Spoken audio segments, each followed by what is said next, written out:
I got my bachelor's of science in psychology from Oklahoma State University. And while I was there, I worked in a special education setting, specifically for kids with like what the legal terminology is emotional disturbance, but for kids with like really severe emotional, social, emotional, behavioral kind of disorders.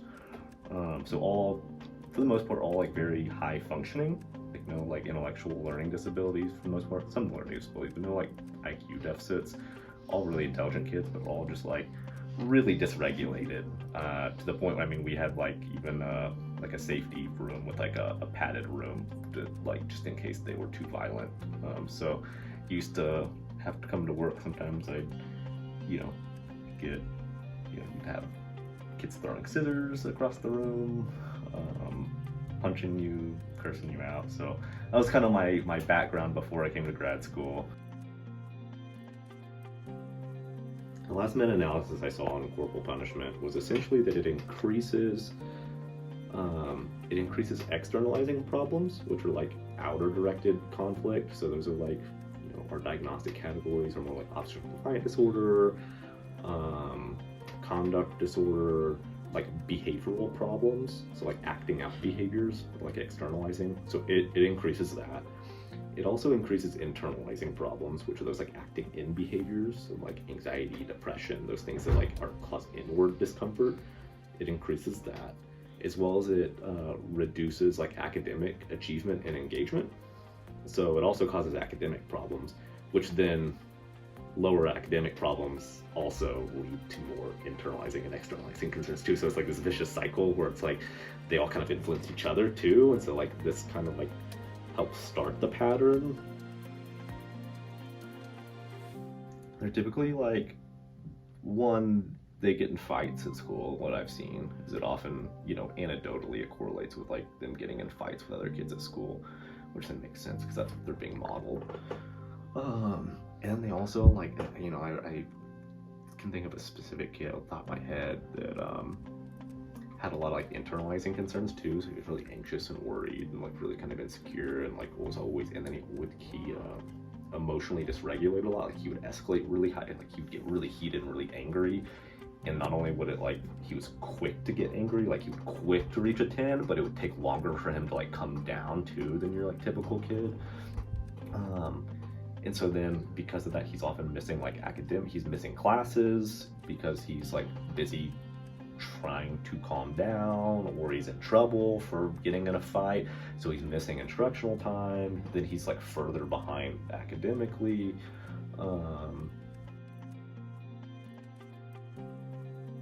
I've seen a lot of things go wrong, and typically it is like the use of, one, attending to the negative behavior you don't like. So it's like the continue just like, hey, stop that, stop like screaming and yelling at them.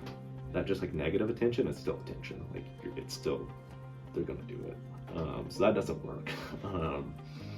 And then, so attending to it doesn't work. Like getting physical with them doesn't work. It just teaches them to be physical back. So it just, being aggressive just teaches aggression. And so then like you just model being aggressive. And so that's what they start doing to you, as well as they start doing that to like other people in their environment. So they're doing it with kids and other adults. Like your verbal threats, you're just teaching them to make verbal threats. So it's like, that's not what you want. What is effective though, is the use of timeout, for the technical term, timeout from reinforcement. That's a punishment strategy that I've never seen implemented correctly. And so most people think they're doing timeout, but they're not. The key word is timeout from reinforcement. And so reinforcement being just anything that increases the likelihood of a behavior occurring. So you want to take them away from reinforcement. So I often see timeout implemented incorrectly.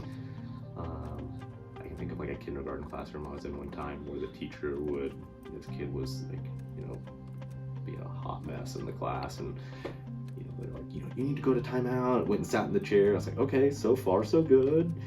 And then went over and talked with him for 5 minutes about what he did wrong, and like maybe even more. And it's like, well, you just reinforced him because he just got really rich attention for engaging in the problem behavior. That's not timeout.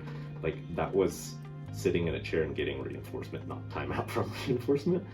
And so timeout works most effectively if one, you don't explain to them why they went to timeout, because they should already know, because the expectation should already be clear. They should know not to hit their brother. They should know not to punch the kid next to them. You should have already told them all this before. And then you just simply say, you may not, hit your classmate, go to timeout. The timeout is just like a area that's just removed from all toys and etc., anything they can play with other people, interaction with other people. And they sit over there and you don't interact with them. And some people, there's a thing in just the general community where people think that more is more effective. We actually have the research that shows that over 5 minutes, there's no value added. So having a kid sit in timeout for 60 minutes is not more effective than 5 minutes.